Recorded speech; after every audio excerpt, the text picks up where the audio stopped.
ڕێوەڕەسمی یەکەم ساڵیادی تۆمارکردنی هەورامان لە یونسکۆ بە ئامادەبوونی ژمارەیەک لە بەرپرسان و خەڵک و میوانانی هەرێمی کوردستان لە عمارەتی خەسراوای شاری سنە بەڕێوە چوو.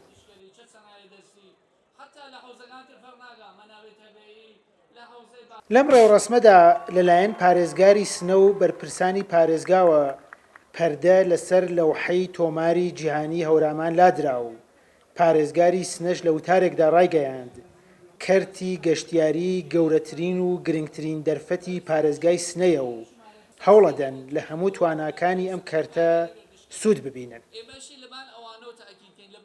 خێرامای کەرو تەمام و مێمانە و شەویستەکە و ئی جەشنە مبارەکە تابلی گارسکەر و بە افتخاری خۆتان.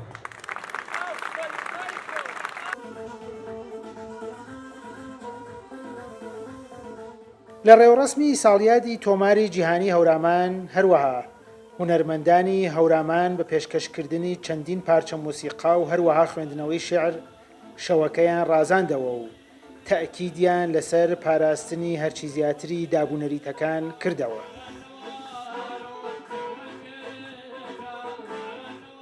سری ئاداب و ڕسومان هەست لە کوردەواریە بەتایبەت لە هەورامانە وەک هەڵپەڕکی وەک جلوبەرگ وەک زوانمان دوایەوە کە ئەبێ بیپارێزین لە توولی میژوودا خۆیان پارێزتووە بەم بە ئیمڕۆ گەیشتون. ئیمڕۆیش ئێمە بارێکی خۆمان نەزانین لە بواری جلوبەرگە و لە بواری قسەکردنەوە لە بواری ئاداب و ڕسومە وەک هەڵپەڕکی وەک گۆرانی وەک ئەم جۆرە ڕسم و ڕسومانە تا جێگەی کە دەسەڵاتمان بتوانین ئەبێ بیپارێزین.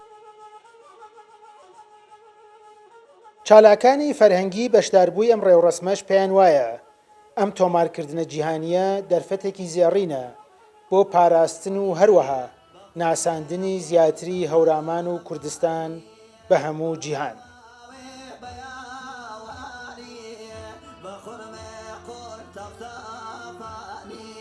سەرتی جیهانی هەورامان بیکەین بە فرسەتێ بۆ حتا لە تەواوی دنیا و لە تەواوی ئێرانە و لە وڵاتانی دەراوسێەوە بێن بۆ منتەقەی هەورامانات گەردشگەر بێتە هەورامانات منتەقەیەکی زۆر جوانی کەلتوریکی زۆر جوانێ فەرهەنگێکی زۆر قەدیمی و زۆر جوانە بێن بیوێن.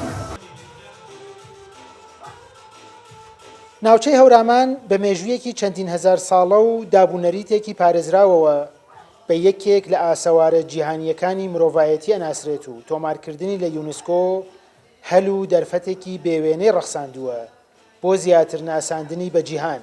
لە یەک ساڵی ڕابردووشدا کۆمەڵێک بەرنامە و ڕێوەڕەسم لەم پێناوەدا بەڕێوە چووە کە کاریگەرە بن لە ناساندنی زیاتری هەورامان. سامان سلێمانی، کورتسات نیوز.